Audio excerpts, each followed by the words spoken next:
उत्तर प्रदेश के नवनियुक्त अध्यक्ष भूपेंद्र चौधरी जी हैं, उनसे हम बात करते हैं। सर, न्यूज़ नेशन में स्वागत है आपका। उत्तर प्रदेश राज्य जो है वो उसको आधा देश कहा जाता है, बहुत बड़ा सूबा है, बहुत बड़ी जिम्मेदारी है ये। नहीं, निश्चित रूप से मेरी पार्टी के नेतृत्व ने मुझ जैसे कार्यकर्ता को ये काम दिया है, मुझ पर विश्वास व्यक्त किया है, तो मैं अपने राष्ट्रीय नेतृत्व का, माननीय प्रधानमंत्री जी का, माननीय गृह मंत्री जी का, माननीय राष्ट्रीय अध्यक्ष जी का और प्रदेश के अपने माननीय मुख्यमंत्री जी का और सभी अपने वरिष्ठ नेताओं का आभार प्रकट करता हूं और उनका धन्यवाद करता हूं कि मुझे, मेरे जैसे कार्यकर्ता को उन्होंने ये प्रदेश की जिम्मेवारी दी है। उत्तर प्रदेश जैसे राज्य की, महत्वपूर्ण जिले की, राज्य की, जैसे आपने कहा आधा देश है, 80 लोकसभा की सीटें हैं, लेकिन भारतीय जनता पार्टी का कार्यकर्ता और हमारी सरकारों के काम समाज को स्वीकार हैं। और आपने देखा होगा पिछले 4 चुनावों में भारतीय जनता पार्टी को उत्तर प्रदेश की जनता ने बहुत स्नेह और सम्मान दिया है। आप देखोगे 2014 में 90% सीटें लोकसभा की भाजपा जीती, 2017 के विधानसभा चुनाव में 80% भाजपा सीटें जीती। लोकसभा 2019 में गठबंधन हो गया सपा बसपा में, 2 बड़े दल जो उत्तर प्रदेश की राज्य की सरकार बनाने में जो सफल रहे बहुमत की। 2007 से 12 तक बसपा ने सरकार चलाई, 12 से 17 तक सपा ने चलाई, दोनों गठबंधन में चले गए। लेकिन इस प्रदेश की महान जनता ने, मोदी जी के नेतृत्व में उत्तर प्रदेश की जनता ने हमें आशीर्वाद दिया और हमारे कार्यकर्ताओं की मेहनत और संघर्ष का परिणाम है, उनकी तपस्या का परिणाम है कि हम लोग 80% सीटें, 80 सीटों में से 64 जीतने में सफल है। 2024 को देखते हुए कितनी बड़ी जिम्मेदारी आपके लिए है और कितनी बड़ी चुनौती है? नहीं, जिम्मेवारी तो पार्टी ने काम दिया है, लाखों कार्यकर्ता सक्रियता के साथ काम करते हैं और बीजेपी के कार्यकर्ता कभी भी ऐसा नहीं है कि हम लोग केवल चुनाव के समय निकलते हों। समाजवादी पार्टी या अन्य दलों के लोग चुनाव को इवेंट के रूप में मनाते हैं। हमारे कार्यकर्ता, बीजेपी के कार्यकर्ता लगातार 12 महीने 364 दिन जनता से जुड़े विषय, अपनी पार्टी की नीति, प्रचार प्रसार समाज के बीच में रहते हैं और हम लोग एक मिशन मोड के रूप में काम करते हैं पार्टी के कार्यकर्ता। तो हमारे लिए इस प्रदेश की जनता का उसका आशीर्वाद, स्नेह हमें मिलता रहे।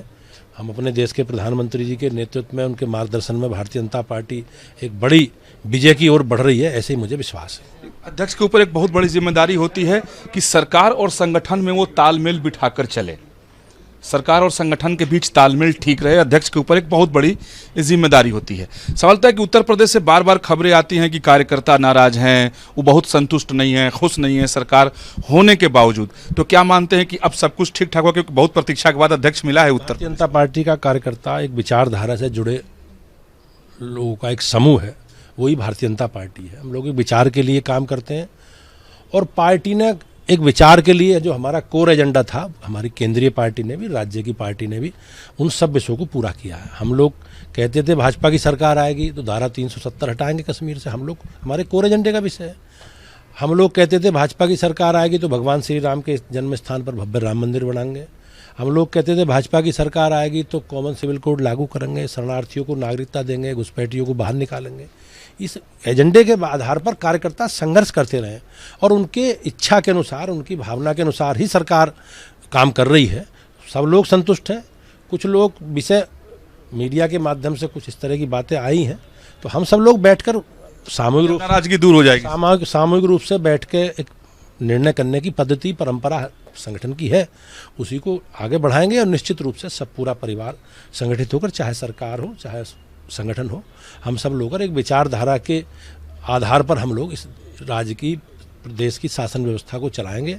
निश्चित रूप से जब सरकार नहीं थी तो हम लोग कहते थे, उत्तर प्रदेश में सरकार हमारी जब आई है तो उसने बिजली, पानी, सड़क, शिक्षा, स्वास्थ्य, सुरक्षा, इन सब विषयों पर काम किया है, पारदर्शी व्यवस्था से काम किया है।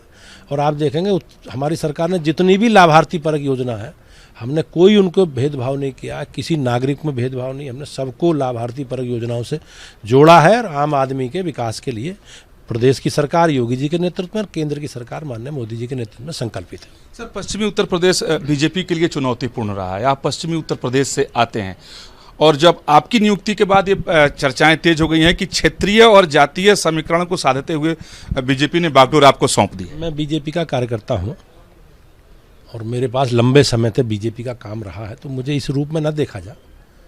लेकिन आप एक मीडिया के द्वारा, समाज के कुछ तबकों के द्वारा एक धारणा बनाई गई है पश्चिमी उत्तर प्रदेश को लेकर। आप देखेंगे पहले चरण में उत्तर प्रदेश विधानसभा की 58 सीटों पर चुनाव हुए थे, और जिस समुदाय की बात हम जिससे आते हैं, जिसकी बात आप कर रहे हो, वो 80% समुदाय उन्हीं 58 सीटों में रहता है।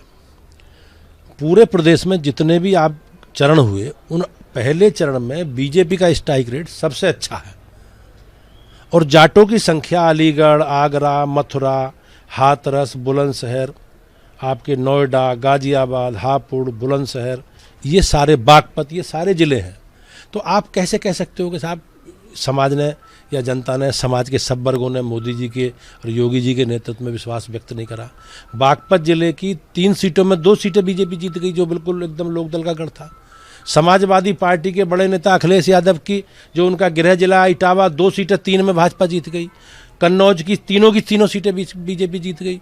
तो आप, किसान आंदोलन का गढ़ भी था और जाट समुदाय सबसे आगे था। नहीं, हम लोग अपने बात स्वभाव से, हमारा स्वभाव है अपनी बात दमदारी से कहते हैं और अपने विषय उठाते हैं, और सरकार का ध्यान, समाज का ध्यान अपनी ओर खींचने का काम हम लोग करते हैं। तो वो किसानी से, खेत किसानी से जुड़े विषय हैं, लेकिन हम योगी जी को और मोदी जी को, हमारा समुदाय, हमारा समाज लाड़ करता है, प्यार करता है, और इसका हमने कई बार इसकी परीक्षा हम लोगों ने दी है। अब कभी कभी हम लोगों को भी कष्ट होता है। हमने 2017 में परीक्षा दी, हमने 2014 में भी दी, 2019 में भी दी, और 2022 में भी दी। लगातार बीजेपी को वोट दे रहे हैं जी।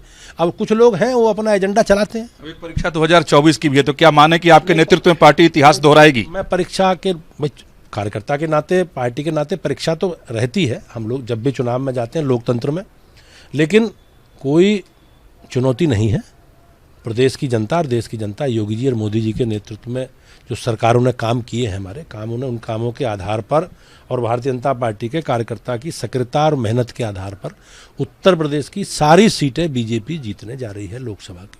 बहुत धन्यवाद बात करने के लिए नेशन से। वीडियो जर्नलिस्ट अभिजीत के साथ विकास चंद्र, न्यूज स्टेट, उत्तर प्रदेश, उत्तराखंड।